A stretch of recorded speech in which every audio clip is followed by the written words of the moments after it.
Good afternoon, everybody, and thanks very much for coming. I've got the easy job this afternoon of just introducing my colleague Christoph, and I'm subcontracting the rest of the presentation to him. The title of the talk is Sepsis, Every Minute Matters. I work for a company called Eurobio, so we're an in vitro diagnostic company that supply diagnostic kits and reagents. We both manufacture and distribute for other companies. And Christoph's company that he founded and is currently the CEO of is one of those companies called CubeDx. And they have come up with what I believe is a revolutionary solution in sepsis diagnostics and rapid sepsis testing. So, without further ado, I shall pass on to Christoph to go into further detail.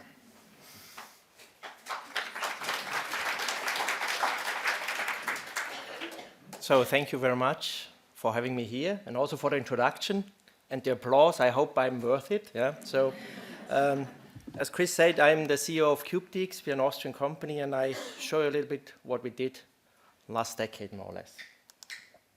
Okay. Okay. I don't talk about sepsis, that this is a problem. I think this is why we are here.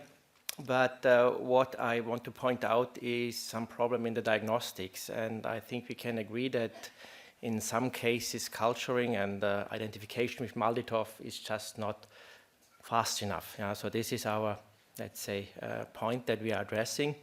And we think that this is especially critical when it's not the typical E. coli or Staph aureus, but maybe something more rare in that sense, or fastidious bacteria, fungi, anaerobes. So this is, let's say, the problem that we are addressing, and I'm coming straightly into the solution. Because it's basically easy explained. So we are trying to avoid culturing and go directly into the whole blood. So our test is working with EDTA whole blood, 500 microliter or less. And this is one, let's say, aspect of our USP. But the second one is that we are also trying to provide a very wide panel. So basically our aim is to include most of the intention would be to include all, but let's say most of the relevant microorganisms that are causing sepsis, and put this together. This is our USP. Currently, we have a product that tests 95 molecular targets. So a molecular target is either a bacteria, could be a species or a genus, or it could be a fungi, same genus or species, and a few resistance markers. So in brackets you find here 144, and this is the fact that we are now in a transition of the current product generation to the next one, and we have beefed up especially the bacterial testing and put together the next generation will test 144 targets. So 144 targets out of whole blood in 3 hours, this is more or less our basic offering. So why is this beneficial? And this, let's say, comes back a little bit to the first slide, to the problem description. So we think, first of all, it's a benefit for all patients when the sample result comes earlier. So this will be the case for between 70 and 80% of the cases. So we don't claim 100% because there are still sensitivity differences between blood culturing, which has theoretical sensitivity of 1 CFU per 10 milliliter, which we cannot reach because we only take 500 milliliter. So 70 to 80% is what we see in our clinical data is a realistic number. But apart from this, we think that, as I already mentioned, for some infections, we have a special benefit. This could be, for example, for fungal infections. We see on our clinical data that we have for the new generation, now it's preliminary, but nevertheless, that especially for fungi, we see more than the blood culture.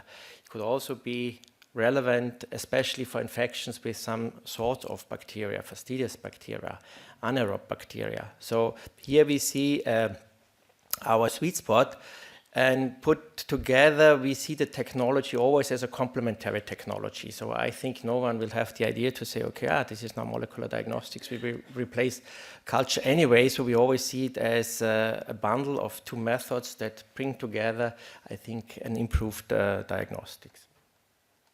But there are a few, let's say, aspects that I also want to add. So one is the aspect of mixed infections, or polymicrobial infections. So unlike culturing, DNA-based methods are not biased, so they don't care, how much, let's say, is the initial concentration or fast, let's say, the microbes grow.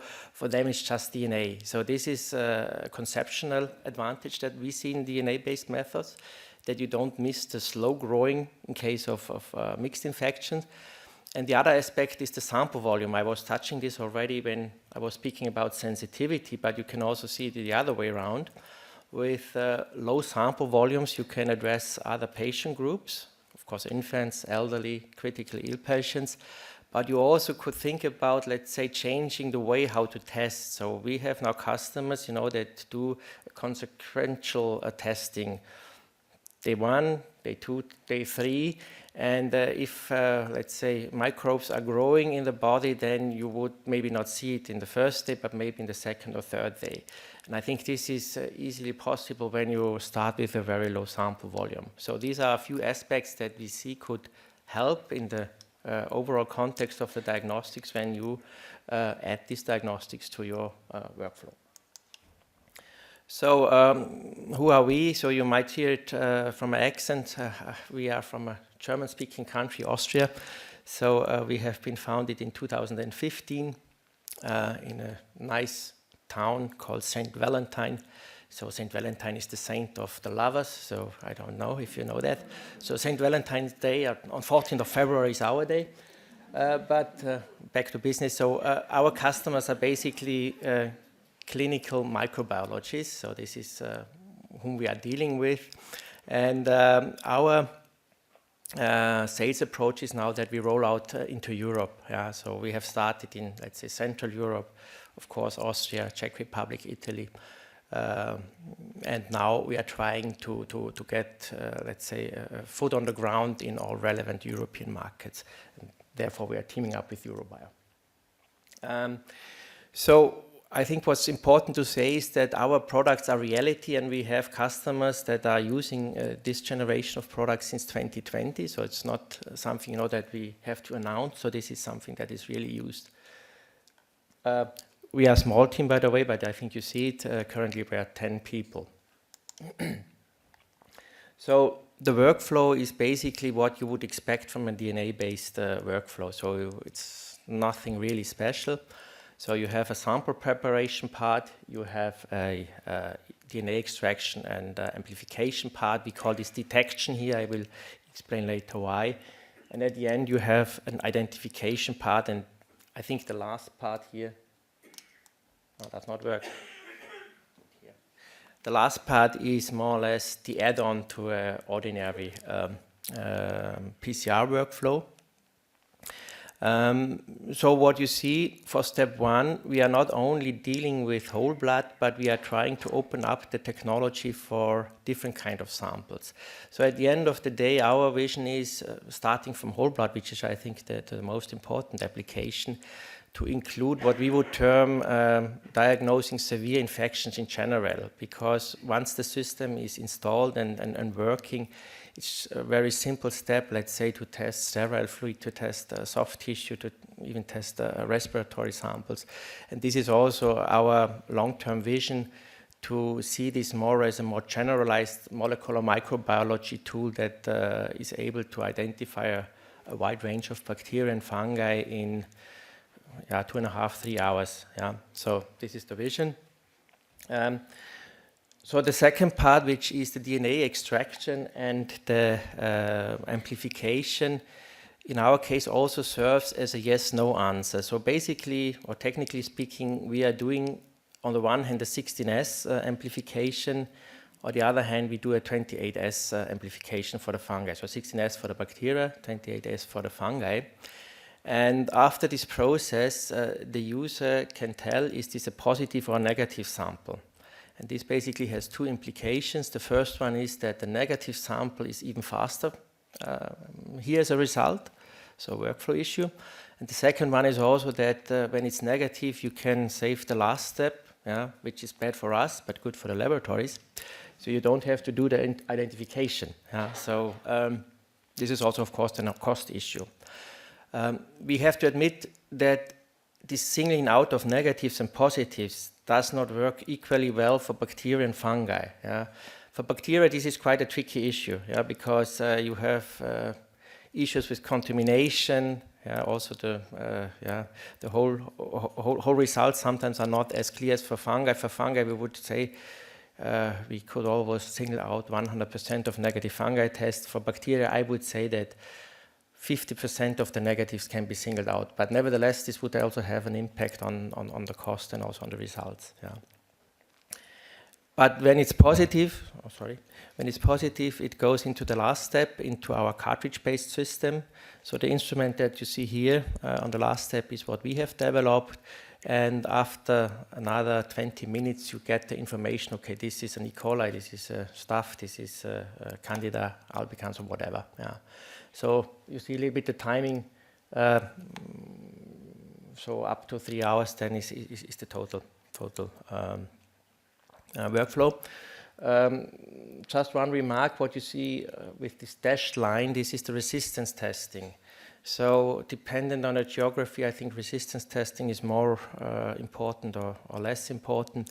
But our approach is, okay, once you have the ID, you go back to the L8 and then you test the most common resistance genes. So we are not a big fan of a very broad genetic resistance testing because we think that the correlation of genetics and phenotypic resistance in many cases is rather weak, but for the ones that we think or the market thinks is relevant, we provide resistance testing as well. Okay, now a little bit into details when we speak about sepsis or bloodstream infections, to be more precise. Here we do some pre-treatment of the blood still, and the reason is the abundance of human cells that you will find in the blood. So the idea is to take the sample and two simple steps. So the first one is adding a buffer and then centrifugation, which then will remove the majority of the human cells and with this the human DNA. And the second step is then, so after the centrifugation, the supernatant is discarded, and then the second step is adding a new buffer or other buffer and do a lysis once again under high temperature. So it's basically a double lysis, but only for the sample preparation. So the first step, this depletion of the human DNA, is here for getting better conditions for the follow-up PCR. So just to remove, let's say, constituents that you don't want in your sample. And the second step, this harsh lysis, is here not to only, let's say, harvest all the microorganisms that are in the sample, but also to crack them open. Because what we have seen is that with commercial DNA extraction kit, this lysis is not always very effective, for example, on fungi. So this is the reason why we do these two pre-steps. Before I forget, so you see on the bottom these columns here. So we tested in a spike experiment different type of microorganisms, so gram-positives, gram-negatives, and some fungi, because you always have to be careful when you do some sample preparation not to get any bias into your test. So what you see here is that with this yield experiment, the output was more or less the same for every category of microorganism. Now, okay. So next step is then what we call compact sequencing. So don't worry, this is our creation, so you don't have to know it. Now you know it, but if you have wondered, oh, did I miss something? No, you didn't. So compact sequencing is our invention and creation. So basically, it's this combination of the PCR and the identification, or in other words, we use it as a combination of screening and then typing. So in our example, you use it for testing bacteria and fungi, so screen for bacteria and fungi and then do the ID, but you could also use it as a subtyping. For example, testing for salmonella, then subtyping it. We're also looking to parasites at the moment, testing for parasites, then subtyping it. So this is for us a general method that we developed, and as I said, we term it compact sequencing. And initial invention that we made years ago is this cylindrical microarray. Here you see it on the picture. So everyone who has worked with microarrays might be a familiar picture. I first point and go back then.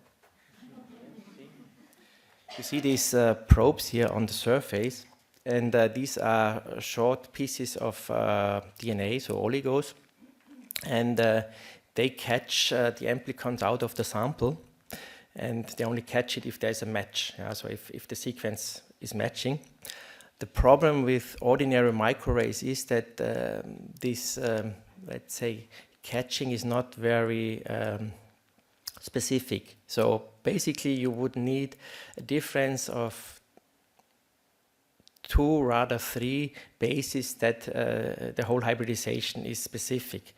So you have to consider that in our example, when we test for bacteria, the amplicon that we're creating is about 450 bases long, so not very long. Yeah.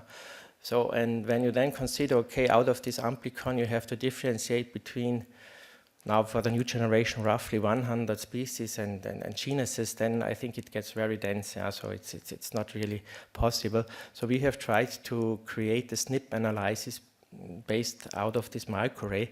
So what we do is we re-employ the polymerase, which is in the mix and which is be transferred with the PCR mix into this cartridge, and do a probe elongation. Yeah? So this means we make a difference between a perfect match and a non-perfect match, and we can use this further to differentiate. So I will not be too long into this technical details, because when you go to our homepage, the link is here. I don't know if the slides are distributed, but otherwise go to the Eurobio booth, yeah, very important, and they will tell you where to find it. And then you can see an animation when you're into these technology things, how it works in principle. Okay.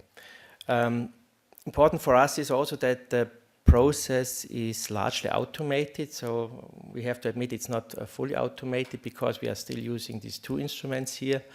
The first one that you see on the left side is not from our company. It's a combined instrument that combines a DNA extractor and a PCR machine. It's from a Japanese company called PSS for these first steps. And the second one is our instrument, what we call Hyborg, which is then doing this identification. So you can process 8 samples in parallel. So this is a little bit the throughput that you can calculate. So 8 samples in about 2 hours. So the first instrument is used 2 hours approximately. So then you can calculate what it will be the maximum output of this kind of system. The second instrument, our instrument, as I said, is for the identification. It is also here for doing all the data management. So the data also from the other machine is collected at the second instrument. Then the user is also guided, to charge, is it positive or negative? So we support the user. And at the end of the day, it's also possible to have a LIMS connection and what you expect, I think, as a laboratory. This is how our report looks like. So this is not very, now I forgot the English word, so I skip it. So this is the report. You see the header with a lot of controls. So this, I think, is a little bit the advantage of multiplex technologies like a microarrays. You can add quite a lot of controls. Yeah? You can test it in all directions. Then the result is in the middle. You see it here with the gray fields. In our case, it's a positive Candida, Candida albicans. And at the bottom, you also have a list of the parameters tested negative. Yeah. So this is how the panel currently looks like. So also not going into details, but our strategy is to develop in iterations. So what we see here, I think, is the result of, I don't know, 3-4 iterations where we issued the test to customers, where we got the feedback, where we did more research, literature research, and then added, also removed some targets on the panel. And basically, as I said, our target was to include all what is relevant for sepsis. Now, okay. And now what you see, this is this next generation. When I think talk about next generation, this would be available till the end of the year. So as you know, we have this transition of the IVDD, which is, let's say, the previous rule when it comes to certification of IVDs. And now we have the IVDR, and this product is now in this IVDR process, which is a little bit more complicated as the one before. But as you see, it's a little bit larger panel for the bacteria, and the reason is why, because we also wanted to include these other sample matrices for testing. Here we did take care, you know, that also bacteria relevant for soft tissue infection and for respiratory infections were included in the panel, and therefore it's larger. Same with fungi. So you see the existing panel on the top and the upcoming panel on the bottom. Here the take-home message is that we're always trying to keep, let's say, our ear on the market, or I don't know how you would call it in English. So when you see, we have added some of the new fungus, for example, this it was termed Candida duobus hemoloni at the beginning. Now it is Candidozyma duobus hemoloni, and I have read an article 2 weeks ago that now it's even a shorter name, so naming of these kind of things is an issue, but I think you know that this is a moving target also for us. But as I said, so for us it's important, you know, that we don't stop development, but say, okay, in 2 or 3 years we add something, we might also dismiss something when it does not make sense. Last but not least, this is the resistance panels, resistance parameter. Okay, for us the interesting question is, what does this mean in terms of coverage? So how much of cases do we really cover with this panel? We haven't really found good data, I must say. So this data is from the ECDC from 2011-12, a prevalence survey, which is in regard of hospital-acquired infections, so a part of sepsis or with the systemic infections. And with this new panel, so this is related to this XC panel, we will have a coverage, according to that data, of 98% of cases. For the pneumonia, we would have a coverage of 96% of the data. But I think the important thing is that I think if it's 96, 95, 94, I think most of the cases we will reach with this panel. Okay, here once again the workflow in a little bit different format, because what we also want to show is that we want to provide our users a more flexible approach to testing. So as you have seen, we have separated the workflow into 3 parts, and also our products are structured like this. So some of our customers only buy the first part, so if they want to work with whole blood testing but do their own thing. Some of them are only buying the 16S PCR, which is also, of course, also possible, same for the 28S, and some are buying the whole system. So we want to give customers also the flexibility just to doing parts of what we offer. And this is what I have already mentioned, that now we are about to open up the application for different kind of samples or matrices. So far we have now evaluation data covering synovial fluid. We have evaluation data covering soft tissue, and we have evaluation data covering pleural fluid. So these are the 3 that we will start immediately with the whole blood. So this will be a common launch, let's say, of the IVDR product. But our strategy then is, let's say, in half a year or 9 months, we will add another intended use. The hottest candidates, I think, is BAL or respiratory samples in general. Another hot candidate is CSF. So at the end of the day, together with our customers, so here it's also room for collaboration, we are trying to open up other sample matrices. We also have a customer who's testing sperm for infections. I think this is not an emergency parameter in that sense, but you see that also here it's something that is possible, because I think having children is more and more important, and people get older. So also this maybe might be a direction in the future. Good. Now I present you data for the existing product which are out on the market, and later also a little bit preliminary data for what we are doing now or what we have done now with the future generation. So here you see the clinical specification for the existing product. So we always give them more or less a number. So XP is the existing generation. And you see it starts with the limit of detection that we set on average 20 CFU per milliliter. And we have reached a clinical sensitivity of 74% and a specificity of 98%. And this is data now, and you will see this then on the slide for the new test as well, which is a little bit, let's say, repeating. So we see this sensitivity, clinical sensitivity, always between 70 something and 80. So this seems to be for us a maximum. So this was also a comparison that we did with the comparison, a collaborator. So in this case, it was the University Clinics of Vienna did, comparing several molecular diagnostic tests that were on the market at 2019, 2020 with blood culture.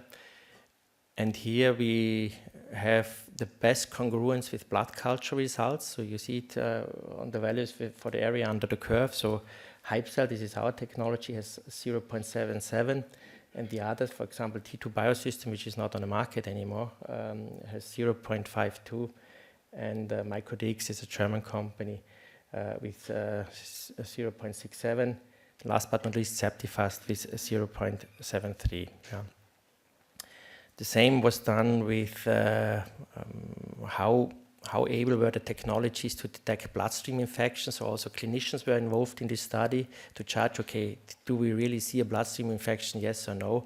And here our area under the curve was 0.76, and only Septifast was a little bit better with 0.8, but this product is not available on the market anymore. Good. But in the no, this was not a remark on the Septifast. It was just, good, I'm finished now with this part, I go on to the next one. Because the guys from Roche, I think, are over there, so I should not. So, okay. So, now to the preliminary data of our future generation. This data was not made by us, but by a clinical collaborator. You see a limit of detection experiment or several experiments of several bacteria. And I took this as an example because I like these discussions about limit of detection very much, because you know, when we say, okay, we have a limit of detection somewhere in between 10, which is our theoretical limit of detection, because when you calculate it, we could not go below 10, yeah? Because it's just impossible when you calculate that you have a certain amount of sample, that you have a certain L weight, and then you split it and so forth. Yeah? So 10 is our theoretical limit, but what you see is that the outcome is between 1 and 27. Yeah? And therefore, I very much like always this discussion, but you have a limit of detection which is, we say then 10 or 20 or something, and our competitor has a limit of detection of 1. Yeah? So I then say, okay, a limit of detection experiment is the one thing, the clinical data is the other one. Yeah? And this is what I wanted to present to you, that this is always very difficult to do, especially when you are on that measurement level, so this very low concentration that we are actually measuring. Yeah? So it's also some kind of, yeah, I would not say random numbers, but you're very close to going this or that way. Same for the fungi, you see also between 1 and 50, yeah? So, but I think it's very low. And here you see a real clinical data. So it was made by our clinical partner. Sample numbers was, so patient numbers was 154. And what you see here is that we got an increase in the clinical sensitivity to 87%, yeah, which is very nice, I think. Specificity, 96%, is, I think, in the range that we have been before. So this is for the bacteria. We have a sensitivity of 100% for the fungi, yeah? And specificity of 97%. If you look at the fungi at the positive predictive value, it's very poor. When you compare it to blood culture, it's only 33. But the reason is because we found some additional hits in the samples, or in the samples. So on the bottom, so this is here and here. Here you see what we did find additionally in the samples. For the fungi, we are quite sure that these are all real hits, because they have been confirmed with other PCR methods, or also with other with repetitions and so on. So we are pretty sure. Also for the bacteria, we are sure, but we are now in this, let's say, process where clinical evaluation is still outstanding. But I think this is, as I said initially, the offer that we make, that at the one hand we have the very quick result, and on the other hand we have additional hits. Yeah. Okay, this is then the last slide, almost the last slide. So this is data on what you see, different samples. So this is not our final evaluation data or performance evaluation data, but only to show you that we have tested quite a few different matrices already. And for all these non-blood samples, I think we are doing quite well. Yeah? So we can use the test quite well for these samples. So we have a total sensitivity of 97.2 and a specificity of 83.9%. But as this is a mixture of samples, so I would not take this as a valid data. But nevertheless, also here, we have found in all these samples, so 70 samples, some additional hits, so 5, which I think are clinically relevant. Yes, this is now the real last slide, so thank you first of all for your patience, and I just wanted to conclude my main messages. So we see this molecular microbiology as we provide it as a complementary method, which should be very versatile in testing a wide range of bacteria and fungi. Main issue is to gain time, to have a very early result, so this 3 hours. Second issue, I think, is also that in some cases you can receive a result where culture does not give you a result. So this, I think, is the main, the second main point. And we see the low sample volume as rather beneficial than, let's say, not so beneficial, because there sometimes is a sensitivity discussion. So when we approach people, sometimes they say, okay, why don't you take 10 milliliter, because then you are more sensitive. But we, in the contrary, say, okay, if you can do it with 500 microliter, 1000 microliter, it's even better for the patients. Okay, thank you very much.